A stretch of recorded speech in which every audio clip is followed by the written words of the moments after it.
저 더러운 노파를 길에서 치워라! 눈먼 노파가 길바닥에 주저앉아 있었습니다. 아이고 누가 미냐? 아이고. 말에 타고 있던 남자는 노파의 친아들이었습니다. 그리고 고개를 돌려 모른 채 하였습니다. 눈먼 노파를 향해 하인의 채찍이 올라갔습니다. 바로 그때 한 사람이 앞을 막아섰습니다. 이놈아! 소금 장수였습니다. 아들은 왜 엄마를 모른 채 했고 남장을 한 소금 장수는 왜 노파를 도와줬을까요? 내 고향 야담의 감동적인 사연 지금 시작합니다. 구독과 좋아요로 따뜻한 응원 보내주세요. 오래전 이 땅 어느 고을에 이런 이야기가 전해 내려옵니다.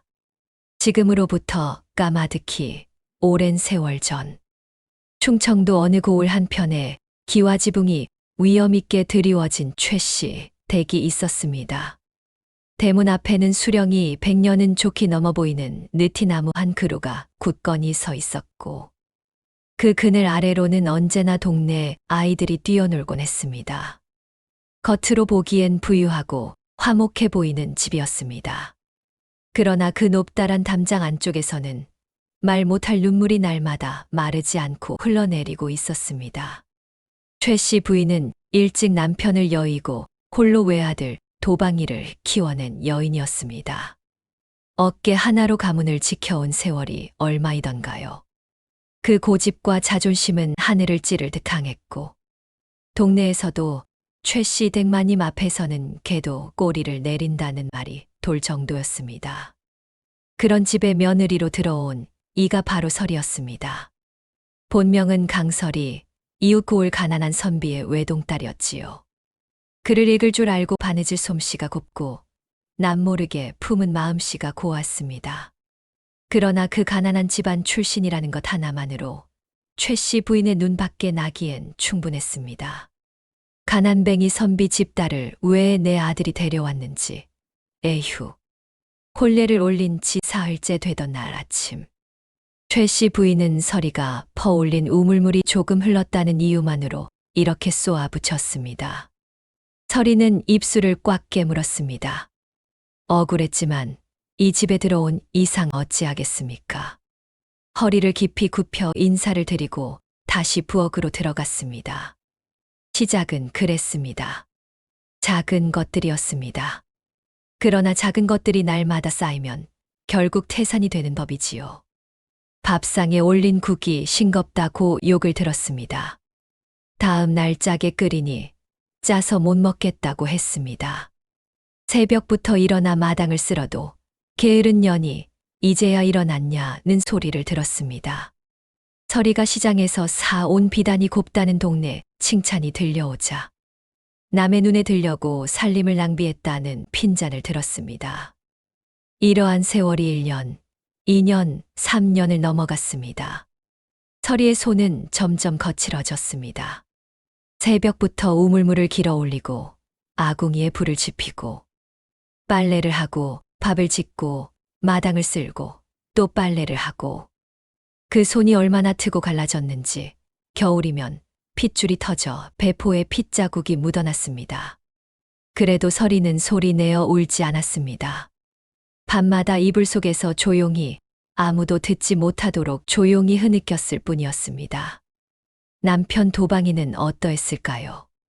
도방이는 처음에는 설이를 가엾이 여기는 척하였습니다. 어머니의 구박이 지나치다 싶으면 설이의 손을 슬쩍 잡아주기도 했고 어머니도 원래 저런 분이 아니요. 조금만 더 참으시오라고 속삭이기도 했습니다. 설이는 그 손을 믿었습니다. 그 한마디를 믿고 또 하루를 버텼습니다. 그러나 도방이는 그런 사람이 아니었습니다.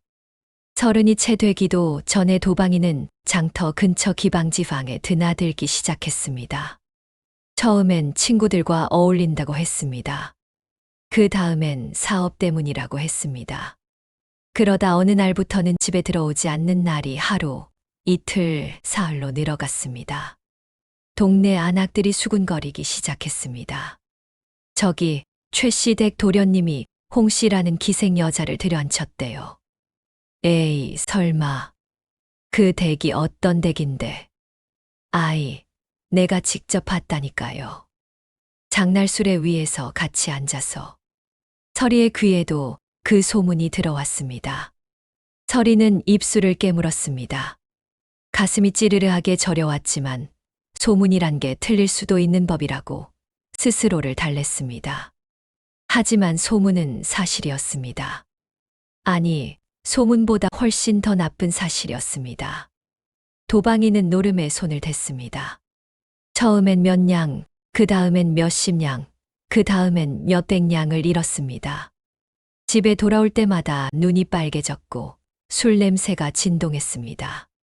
서리가 조심스럽게 서방님, 이러시면 안 됩니다 라고 말하면 도방이는 눈을 부라리며 닥쳐 이년아, 내가 뭘 안다고 라며 고래고래 소리를 질렀습니다. 최 씨 부인도 알게 되었습니다. 아들의 방탕함을 눈치챈 최 씨 부인은 그 분노를 아들에게 쏟지 않았습니다. 이상한 일이지만 사람의 마음이란 것이 때로 그런 법입니다. 눈이 멀어 있으면 가까운 곳의 악함은 보이지 않고 먼 곳에 죄 없는 것만 눈에 밟히는 것입니다. 다 저 가난뱅이 년을 들인 게 화근이야. 전년이 집안복을 다 빼먹었다고. 최 씨 부인은 서리에게 그 화풀이를 쏟았습니다. 밥상을 엎었습니다. 서리의 바느질 감을 마당에 내던졌습니다. 어느 날 아침에는 서리가 정성껏 쑤어 올린 죽 그릇을 받아들자마자 그대로 마당에 내팽개쳤습니다. 도자기 그릇이 차가운 돌바닥에 부딪혀 산산조각 나는 소리가 고요한 새벽 공기를 가르며 울려 퍼졌습니다. 서리는 깨진 도자기 조각들을 하나하나 주웠습니다. 손이 떨렸습니다. 눈물이 뚝 떨어져 차디찬 땅 위에 번졌습니다. 그래도 서리는 고개를 들었습니다. 울면 지는 것이라고 어머니가 살아생전 그리 가르쳐 주셨다고 이를 악물었습니다. 그리고 마침내 그날이 왔습니다. 봄이 막 무르익은 어느 날 밤이었습니다. 장독대 너머로 개구리 울음소리가 낭낭하게 들려오던 평화로워 보이는 밤이었지요. 서리는 등잔 불빛 아래 서방님의 적삼을 꿰매고 있었습니다. 그런데 사랑채 쪽이 이상하리만치 고요했습니다. 발소리도 없고 기침 소리도 없었습니다. 느낌이 좋지 않았습니다. 서리가 사랑채 문을 밀어보니 텅 비어 있었습니다. 옷괴가 열려 있었고 안에 있던 옷가지들이 모두 사라져 있었습니다. 장롱 안 깊숙이 넣어두었던 은작 꾸러미, 논문서, 집문서 모두 감쪽같이 없어졌습니다. 도방이가 도망쳤습니다. 홍 씨와 함께 야반도주한 것입니다. 그것도 어머니의 노후를 위해 남겨두었던 전 재산을 몽땅 훔쳐서 말입니다. 최 씨 부인은 그 사실을 알고 그 자리에서 쓰러졌습니다.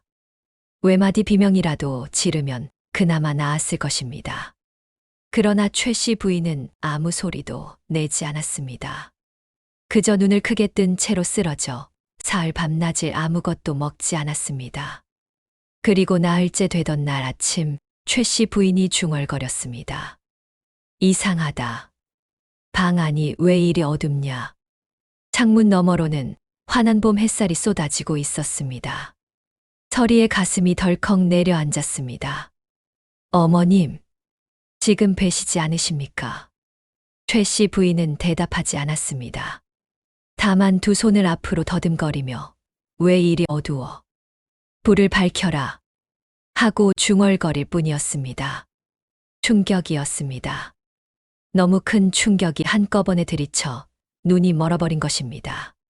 그날로부터 채 열흘도 되지 않아 빚쟁이들이 들이닥쳤습니다. 도방이가 사방에서 빚을 끌어다 노름판에 쏟아부었던 것이었습니다. 기와집은 빚잔치에 넘어갔습니다. 느티나무 아래 대문도 마당도 부엌도 서리가 밤마다 눈물로 적시던 그 방도 모두 남의 것이 되었습니다. 눈먼 최 씨 부인은 길거리에 나앉게 되었습니다. 그런데 이 모든 사태 속에서 최 씨 부인은 서리에게 이렇게 말했습니다. 내 이년아, 이게 다 내 탓이다. 내가 집안복을 다 갉아먹었어. 당장 내 눈앞에서 꺼져라. 들으셨습니까? 아들이 재산을 훔쳐 달아났습니다. 집이 날아갔습니다. 눈까지 멀었습니다. 그런데도 쫓아내는 것은 묵묵히 곁에 남아있던 며느리였습니다. 서리는 고개를 숙였습니다. 눈물 한 방울 보이지 않았습니다. 짐 보따리 하나를 등에 짊어지고 최씨 댁문을 나섰습니다. 봄바람이 서리의 뺨을 스치고 지나갔습니다. 서리는 걸음을 멈추지 않았습니다. 그렇게 서리는 쫓겨났습니다. 그러나 이야기는 여기서 끝나지 않습니다. 아니, 여기서부터 진짜 이야기가 시작되는 것입니다. 쫓겨난 서리가 향한 곳은 친정이 있던 이웃 고을이었습니다.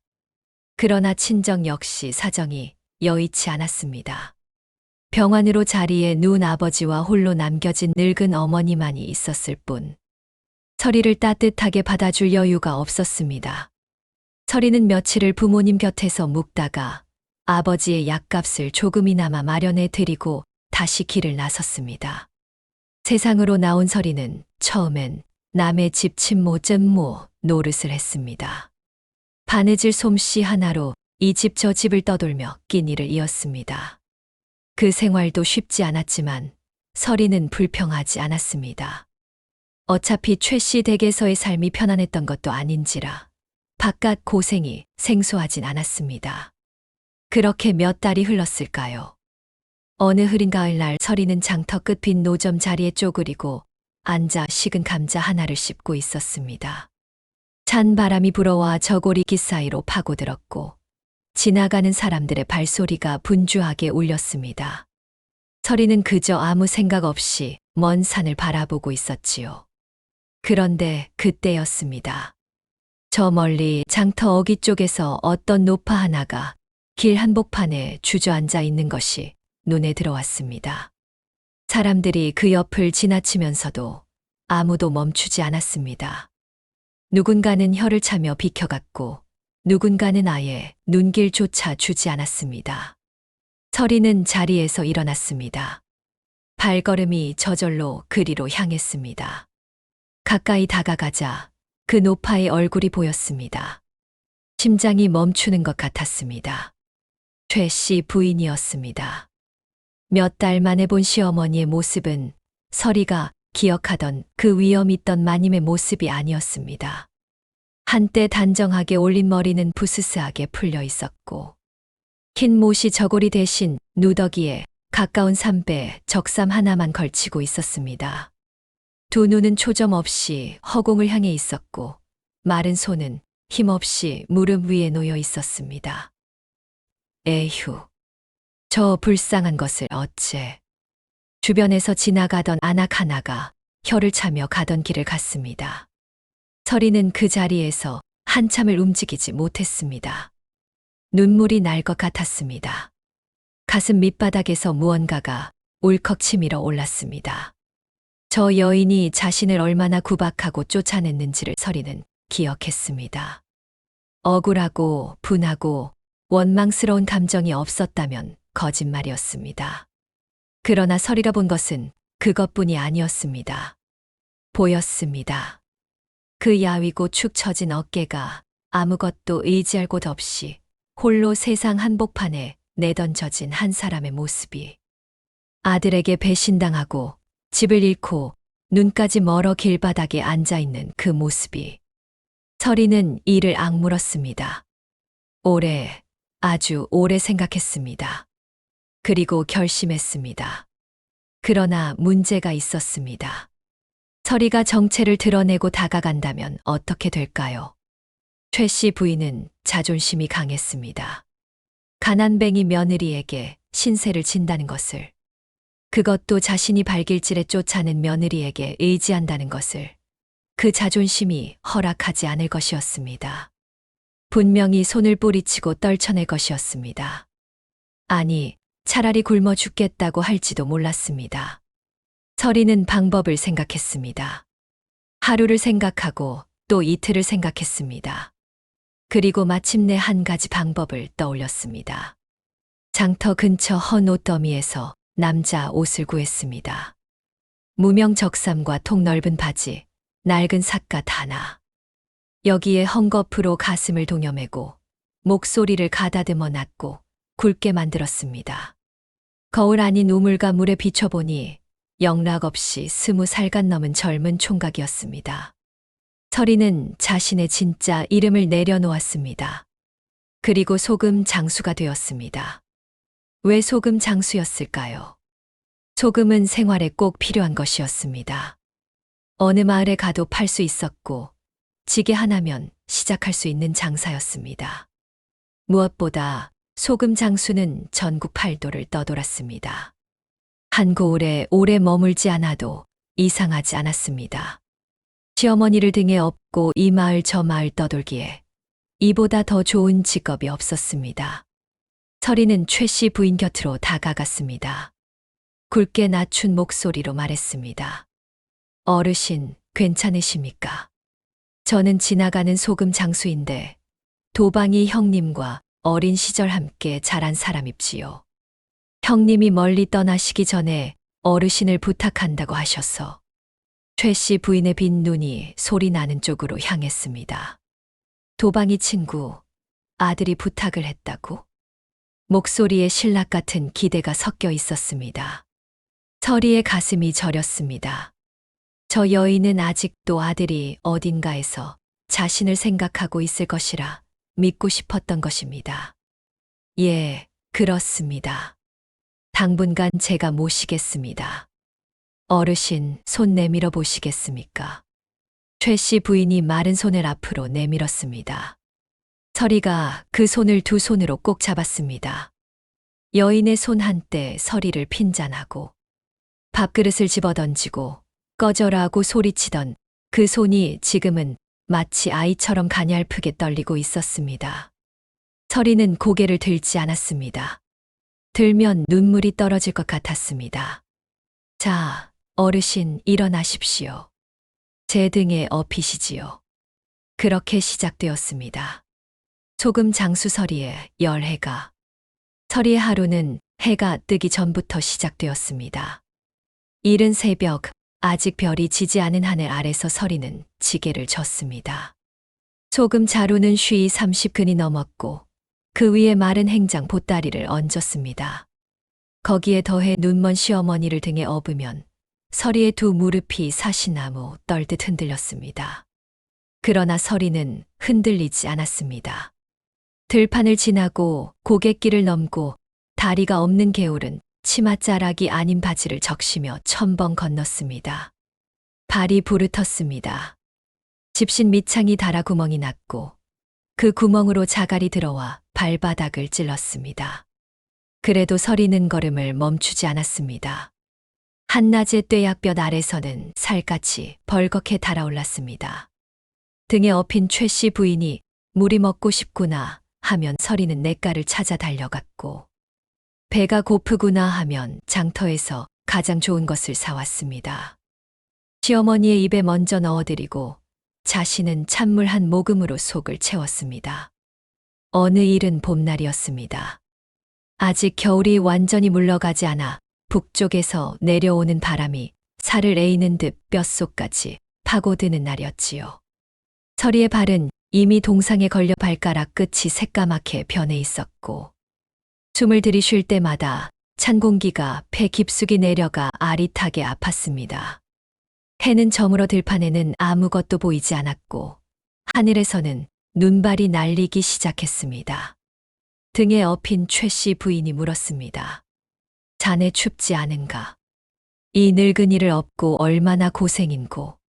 서리는 이를 꽉 깨물었습니다. 목소리를 낮추고 굵게 대답했습니다. 하나도 안 춥습니다, 어르신. 제가 젊어서 괜찮습니다. 최 씨 부인이 잠시 침묵했습니다. 그러더니 이렇게 말했습니다. 자네, 내 아들놈보다 자네가 낫구먼. 그 녀석이 이 어미한테 해준 것이 있어야지. 그 한마디에 서리의 눈에서 눈물이 주르륵 흘러내렸습니다. 다행히 어둠이 짙었고 최 씨 부인은 눈이 멀었습니다. 아무도 보지 못했습니다. 세월이 흘렀습니다.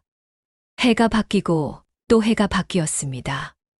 서리의 소금 장사는 조금씩 자리를 잡아갔습니다. 발품을 팔수록 단골이 생겼고 성실하다는 소문이 나면서 마을마다 기다리는 사람들이 생겼습니다. 장부를 꼼꼼히 적었고 남긴 돈은 허투루 쓰지 않았습니다. 첫 번째 해가 지나자 허름한 여관방 하나를 빌릴 수 있었고, 세 번째 해가 지나자 작은 소금 창고를 두게 되었습니다. 그러는 동안 서리는 단 한 번도 정체를 드러내지 않았습니다. 최 씨 부인은 소금 장수를 아들 친구로만 알고 있었습니다. 그 고집스럽고 오만하던 여인이 이젠 날마다 소금 장수의 등에 업혀 자네 덕에 내가 살지, 덕에 살아 하며 눈물을 흘렸습니다. 자네 손 좀 보세. 어느 날 저녁 최 씨 부인이 서리의 손을 더듬어 잡으며 말했습니다. 이 손이 얼마나 거칠었으면 이렇게 두껍고 딱딱할 수가. 자네, 나 때문에 너무 고생하는 게 아닌가. 서리는 얼른 손을 거두며 웃었습니다. 굵은 목소리로. 어르신, 이게 일하는 사람 손이지요. 걱정 마십시오. 최 씨 부인은 고개를 저었습니다. 아닌 게 아니라 이 손 어디서 본 것 같은데. 내가 예전에 알던 손 같아. 이상하게도 서리의 심장이 쿵 내려앉았습니다. 순간 손을 더 깊이 숨겼습니다. 어르신, 노독이 쌓이셨습니다. 어서 주무시지요. 그렇게 또 하루가 지났습니다. 그렇게 10해가 지났습니다. 세월이라는 것은 참 묘한 것입니다. 사람을 늙히기도 하고 성숙하게 만들기도 하지만 때로는 악한 사람을 더 두껍고 뻔뻔하게 만들기도 합니다. 도방이가 야반도주한 지 꼭 10해가 흘렀습니다. 서리는 어느덧 35세 여인이 되어 있었습니다. 남장 생활 10해는 그 여린 얼굴에 단단한 세월의 흔적을 남겼습니다. 볼은 햇볕의 구릿빛으로 탔고 손은 일하는 사람의 손으로 두꺼워졌으며 눈빛만은 누구보다 맑고 깊었습니다. 소금 장사는 이제 제법 번듯해져서 작은 소금 창고를 2개 두고 아랫사람까지 부리게 되었습니다. 그러나 서리가 번 돈은 모두 장부에 고스란히 기록되어 있었습니다. 자신을 위해 쓴 것은 없었습니다. 모두 최 씨 부인의 것이라고 생각했기 때문입니다. 최 씨 부인은 이제 70이 넘었습니다. 허리는 더 굽었고 피부는 더 주름졌지만 눈먼 덕에 오히려 인생에 남은 이치를 더 잘 알게 된 것인지 예전에 그 모난 성격이 많이 둥그러져 있었습니다. 서리의 손을 잡고 자네가 없었으면 나는 진작에 길바닥에서 죽었을 거야 라며 눈물 짓는 일이 잦아졌습니다. 그날도 서리는 이른 아침 최 씨 부인을 등에 업고 장터를 향해 걷고 있었습니다. 봄이었습니다. 들녘에는 연두색 새잎이 돋아나고 논둑에는 이름 모를 들꽃들이 소복소복 피어 있었습니다. 따사로운 바람이 불었고 어디선가 꾀꼬리 울음소리가 들려왔습니다. 그런 아름다운 봄날이었는데 그날따라 서리의 마음이 까닭 모르게 두근거렸습니다. 장터 어귀에 거의 다 닿았을 무렵이었습니다. 앞길이 갑자기 시끄러워졌습니다. 멀리서부터 북소리, 꽹과리 소리가 요란하게 울렸고 길가에 늘어서 있던 사람들이 웅성거리기 시작했습니다. 화려한 행렬이었습니다. 비단으로 장식된 가마 2채가 앞뒤로 섰고 그 주변을 건장한 하인들이 빼곡하게 에워싸고 있었습니다. 앞에는 기치창검을 든 사람들이 길을 열었습니다. 서리는 걸음을 멈추고 행렬을 구경하는 사람들 틈에 섰습니다. 그리고 가마 옆에 타고 가는 남자의 얼굴을 보았습니다. 도방이었습니다. 10해의 세월이 그를 살찌웠습니다. 청년이던 얼굴에는 두꺼운 살이 붙었고 아랫배가 불뚝 나와 있었습니다. 비단 도포에 갓을 쓰고 의기양양하게 말 위에 앉아 있었습니다. 홍 씨는 화려하게 장식한 가마 안에서 비단 부채를 붙이며 앉아 있었습니다. 구경하던 사람들이 수군거렸습니다. 저 사람이 누구야? 저기 아래쪽에 큰 장사를 벌인 도방이 영감이래. 10해 만에 큰 돈을 벌어서 금이 환영하는 길이라나? 어쩐지 얼굴이 낯이 익더라니. 서리는 천천히 숨을 들이쉬었습니다. 가슴이 요동쳤지만 표정을 바꾸지 않았습니다. 그런데 그 순간 행렬이 잠시 멈추었습니다. 서리 무리 앞에 좁은 길목이 있었고 소금 자루와 행상짐들이 길을 조금 막고 있었기 때문이었습니다. 선두의 하인이 소리를 질렀습니다. 어이, 거기 행상놈들, 길 비켜라, 어서. 주변의 장사꾼들이 허겁지겁 짐을 옆으로 치웠습니다. 서리도 옆으로 비키려 했습니다. 그런데 등에 업힌 최 씨 부인이 흔들리면서 비명을 내질렀습니다. 아이고. 최 씨 부인의 몸이 서리 등에서 반쯤 미끄러졌고 서리가 자리에 주저앉아 간신히 받쳤습니다. 짐들이 길 한복판으로 다시 쏟아졌습니다.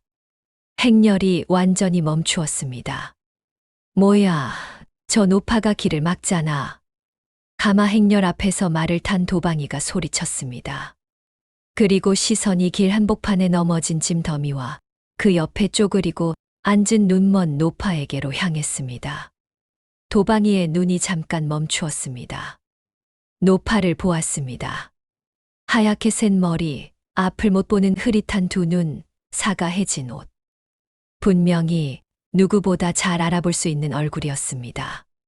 10해가 지났지만 그 얼굴은 자신의 어머니였습니다. 서리는 숨을 죽였습니다. 지켜보았습니다. 도방이의 눈에서 무언가 흔들리는 것이 보였습니다. 분명히 알아본 것입니다. 틀림없습니다. 그런데 도방이는 고개를 돌렸습니다. 시선을 거두고 하인에게 손짓을 했습니다. 저 더러운 노파를 길에서 치워라. 서리의 귓속에서 무언가가 와장창 부서지는 소리가 났습니다. 하인들이 앞으로 나섰습니다. 노파를 길가로 밀쳐내려 했습니다. 최 씨 부인이 비틀거리며 소리를 질렀습니다. 아이고, 누가 미냐, 아이고. 그 소리가 봄 하늘 아래 처절하게 울려 퍼졌습니다. 그리고 하인 하나가 손에 든 채찍을 들어 올렸습니다. 눈먼 어머니를 향해. 이놈아. 그 목소리는 낮고 굵었지만 분노로 떨렸습니다. 서리였습니다. 소금 장수서리가 몸을 날려 채찍 앞을 막아섰습니다. 하인의 채찍이 허공을 가르며 서리의 팔뚝을 내리쳤습니다. 얇은 무명 적삼이 찢어지며 붉은 핏줄기가 올라왔습니다. 서리는 눈 하나 깜짝하지 않았습니다. 말 위에 도방이가 찌푸린 얼굴로 내려다보았습니다. 내 이놈 소금 장수가 감히 주제를 모르고. 서리는 천천히 고개를 들었습니다. 도방이의 눈과 정면으로 마주쳤습니다. 도방이의 안색이 잠깐 굳었습니다. 그 소금 장수의 눈빛에 무언가가 있었습니다. 그 눈빛이 너무나 낯설면서도 이상하게 낯이 익었습니다. 도방이는 기분이 이상해졌습니다만 이내 콧방귀를 뀌며 고개를 돌렸습니다. 빨리 치워. 서리의 두 손이 떨렸습니다. 이제 때가 왔습니다. 서리는 천천히 일어섰습니다. 그 동작이 너무나 조용하고 천천했기 때문에 오히려 주변에 있던 사람들이 하나둘 시선을 모았습니다. 와글와글하던 군중이 묘하게 조용해졌습니다. 말 위에 도방이도, 가마 안에 홍씨도, 채찍을 든 하인들도 모두 그 소금 장수를 바라보게 되었습니다. 서리는 삿갓을 벗었습니다. 10해 동안 단 한 번도 사람들 앞에서 벗은 적 없던 그 삿갓을. 바람이 불었습니다. 삿갓 속에 눌려있던 서리의 머리카락이 바람에 날렸습니다. 남자처럼 잘라 묶어두었지만 분명히 여자의 머리카락이었습니다. 구리빛 볼, 가늘지만 단단한 턱선, 그리고 눈물 한 방울 없이 형형하게 빛나는 두 눈. 서리는 가슴을 동여맸던 헝겊끈을 끌었습니다. 장터 사람들이 숨을 멈추었습니다. 도방이의 얼굴이 창백해졌습니다. 이게. 서리가 입을 열었습니다. 10해 만에 처음으로 제 목소리로. 도방이. 낮지만 또렷하고 단 2글자였지만 그 안에 10해의 세월이 모두 담겨 있었습니다. 도방이는 말 위에서 굳어버린 것처럼 움직이지 못했습니다. 기억하느냐? 10년 전 내가 어머니를 남겨두고 도망쳤던 날을. 내 어머니가 충격으로 눈이 멀던 날을. 그리고 마지막으로 이 어머니가 며느리를 발로 차서 쫓아낸 날을. 주변이 쥐 죽은 듯 고요했습니다. 서리는 최 씨 부인이 있는 곳으로 걸어갔습니다. 무릎을 꿇었습니다. 눈먼 어머니의 2손을 자신의 2손으로 감쌌습니다. 어머님. 그 한 글자에 최 씨 부인의 몸이 떨렸습니다. 이 목소리가 왜? 서리가 최 씨 부인의 손을 자신의 얼굴에 가져다 댔습니다. 거친 뺨, 타서 거칠어진 피부, 그리고 그 안에 느껴지는 젊은 여자의 뼈와 살. 최 씨 부인의 손가락이 서리의 얼굴을 더듬었습니다. 이마를, 눈두덩을, 콧날을, 입술을. 그리고 잠시 멈추었다가 그 손이 사시나무 떨듯 흔들렸습니다. 서리냐? 서리가 대답했습니다. 처음으로 맑고 떨리는 제 목소리로. 예. 어머님. 접니다. 서리입니다. 최 씨 부인의 2 눈에서 눈물이 흘렀습니다. 앞을 보지 못하는 눈이지만 눈물만큼은 맑고 뜨거웠습니다. 서리야. 서리야. 부인은 서리의 손을 2 손으로 꽉 쥐었습니다. 그리고 울음이 터졌습니다. 아들에게 배신당하고도 참았던 울음, 길바닥에 나앉으면서도 삼켰던 울음, 눈이 멀면서도 소리내어 울지 못했던 10해의 울음이 한꺼번에 터져 나왔습니다. 내가 복덩이를 발로 찼구나. 에이고, 이 눈 먼 것이. 이 마음 먼 것이. 서리도 울었습니다. 남장을 하고 목소리를 낮추고 10년을 버텨온 서리가 처음으로 소리 내어 울었습니다. 어머님, 괜찮습니다. 이제 괜찮습니다. 주변에 서 있던 장터 사람들이 하나둘 눈물을 훔쳤습니다. 여기저기서 훌쩍이는 소리가 들렸습니다. 저런 일이. 에이고, 저 불쌍한 며느리야. 저녀는 잘 살아야 돼. 저녀는 정말로 잘 살아야 한다고. 서리는 그제야 몸을 돌렸습니다. 도방이를 바라보았습니다. 도방이. 나는 지금까지 내 어머니를 아드님의 친구인 척 속이며 모셔왔다. 내가 버린 어머니를. 10해 동안 발이 부르트도록 이 땅을 돌았다. 그 장부가 여기 있다. 서리가 품에서 낡고 다른 장부 하나를 꺼냈습니다. 10년치 소금 장부. 그 안에는 하루하루 번 돈, 쓴 돈, 남긴 돈이 빼곡하게 적혀 있었습니다. 이 재산은 모두 내 어머니 것이다. 내 것이라고는 단 한 푼도 없다. 나는 그저 아들 노릇을 대신한 것뿐이니까. 장터 사람들의 분노가 들끓기 시작했습니다. 저 놈 좀 봐. 어미를 알아보고도 채찍질을 하려 했잖아.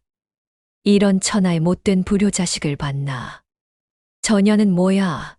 저 홍씨란 기생녀는 사람 집안을 다 망쳐놓고. 도방이의 얼굴은 잿빛이 되었습니다. 가마 안에 홍씨는 비단 부채로 얼굴을 가렸습니다.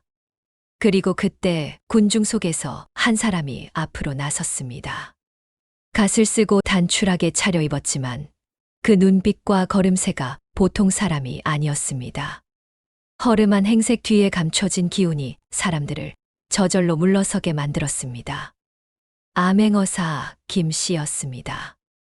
마침 이 고을을 감찰하던 길이었습니다. 그는 처음부터 이 광경을 모두 지켜보고 있었습니다. 멈추어라. 그 낮고 단호한 한마디에 장터 전체가 얼음처럼 굳었습니다. 김 어사가 천천히 걸어 나왔습니다. 품속에서 마패를 꺼내 높이 들었습니다. 암행어사 출두요.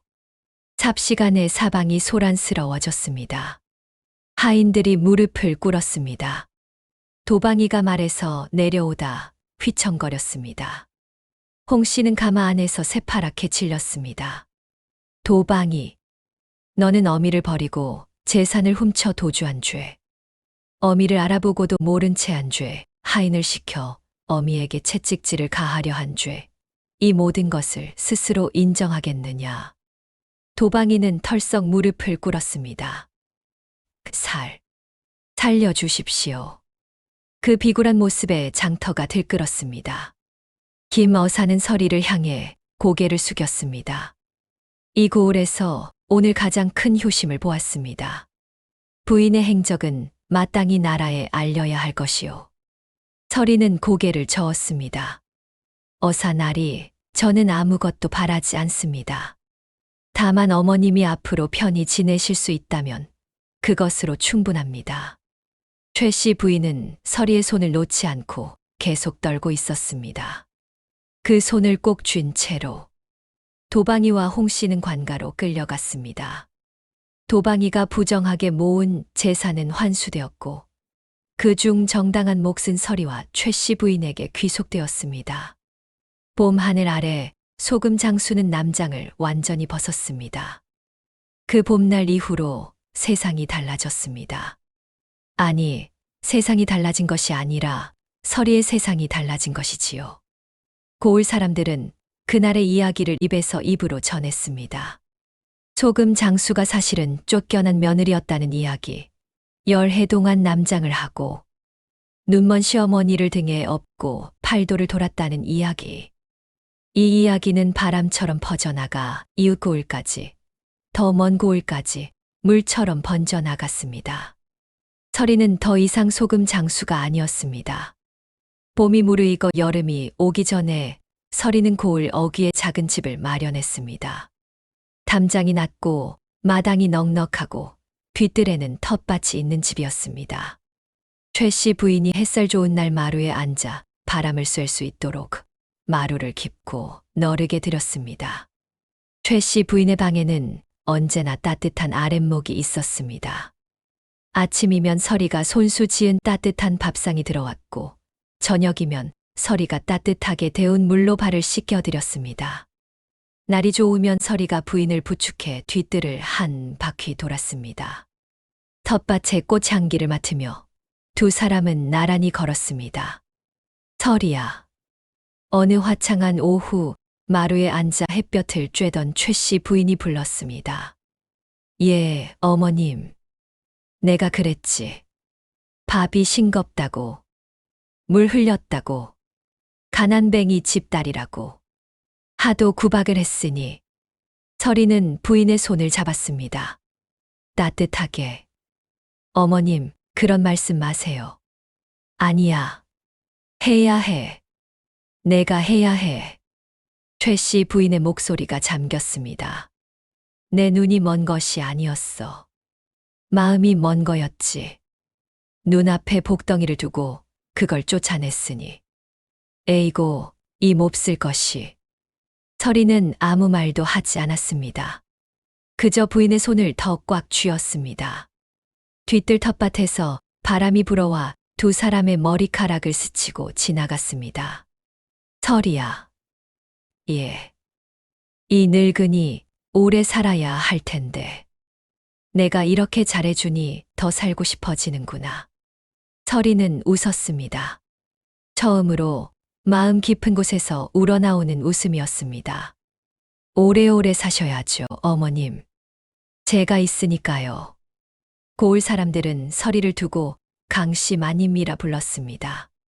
소금 장수 시절부터 거래를 해왔던 사람들은 서리의 정직함과 성실함을 누구보다 잘 알았습니다. 마을에 어려운 집이 있으면 서리는 소금을 가져다 놓고 값을 받지 않았습니다. 혼자 사는 노인이 있으면 밥을 지어다 드렸습니다. 고을 사람들은 말했습니다. 저런 사람이 왜 그렇게 고생을 했을까? 하늘이 시험을 한 거지. 그 시험을 통과한 거고. 서리는 그 말을 들으면 그저 미소만 지었습니다. 고생이 원망스럽지 않았습니다. 그 열해가 없었다면 지금의 자신도 없었을 것입니다. 무쇠도 두드려야 단단해지는 것이지요. 도방이는 어찌 되었을까요? 관가에서 처벌을 받고 고을에서 쫓겨났습니다. 홍 씨도 마찬가지였습니다. 화려했던 다마도 비단도포도 그 모든 것이 허망하게 사라졌습니다. 남은 것은 자신이 행한 일들의 무게뿐이었습니다. 세상은 공평했습니다. 아니, 조금 늦을 뿐이지 반드시 공평해지는 것이었습니다. 서리는 어떤 날 저녁 텃밭에 나가 고추를 따다가 문득 하늘을 올려다보았습니다. 서쪽 하늘이 붉게 물들어 있었습니다. 노을이 얼마나 아름다운지 눈물이 날 것 같았습니다. 이 하늘이 열해 전에도 이렇게 붉었겠구나. 내가 지게를 지고 산길을 넘던 날에도 발이 부르터 피가 나던 날에도 이 하늘은 이렇게 붉게 타고 있었겠구나. 그 세월이 하나도 억울하지 않았습니다. 오히려 감사했습니다. 사람들에게는 가끔 이런 일이 있는 법입니다. 가장 힘든 길이 결국 가장 옳은 길이었다는 것을 그 길이 끝나고 나서야 알게 되는 것입니다. 그리하여 이 이야기는 우리에게 이렇게 말을 건넵니다. 핏줄보다 귀한 것이 있습니다. 바로 의리이고 진심이며 끝까지 놓지 않는 그 마음입니다. 아들이 버린 어머니를 며느리가 열해 동안 등에 업었습니다.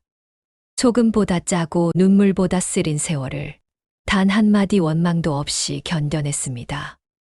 그리고 하늘은 그 진심을 결코 그냥 두지 않았습니다. 세상이 나를 몰라줄 때가 있습니다. 내가 쏟은 마음을 아무도 알아주지 않을 때가 있습니다. 그럴 때 우리는 외롭고 지치고 억울합니다. 그러나 기억하십시오. 사람의 눈은 멀어도 하늘의 눈은 멀지 않는 법입니다. 진심으로 행한 고난은 반드시 황금보다 귀한 복으로 돌아옵니다. 오늘도 어딘가에서 말없이 등을 내어주고 있는 분들께 이 이야기를 바칩니다.